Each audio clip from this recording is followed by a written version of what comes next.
ইসলামী ব্যাংককে ঘিরে চলমান অস্থিরতার দ্বিতীয় দিনেও অব্যাহত রয়েছে। নতুন চেয়ারম্যানের নিয়োগ বাতিল ও সাম্প্রতিক নেতৃত্ব পরিবর্তনের প্রতিবাদে মঙ্গলবারও রাজধানীর মতিঝিলে ব্যাংকটির কার্যালয়ের সামনে বিক্ষোভ করেছে একদল গ্রাহক।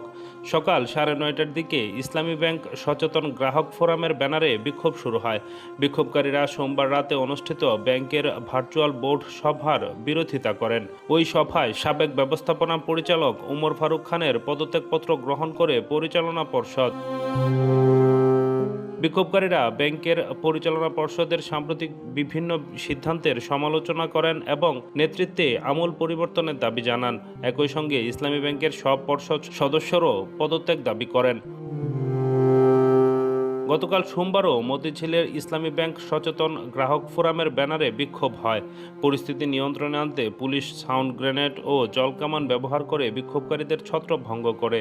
এতে বেশ কয়েকজন আহত হয় বলেও অভিযোগ করা হয়। গ্রাহক ফোরাম সারা বাংলাদেশে আজকে এই অবস্থান নিয়েছে। এই ব্যাংকে ধ্বংস করার জন্য নতুন করে একটি উদ্যোগ নেওয়া হয়েছে। এই ব্যাংকে এসে তাকে যোগদান করতে দেব না। আমরা আমাদের জীবন দিয়ে হলো আমরা ইসলামী ব্যাংককে রক্ষা করব।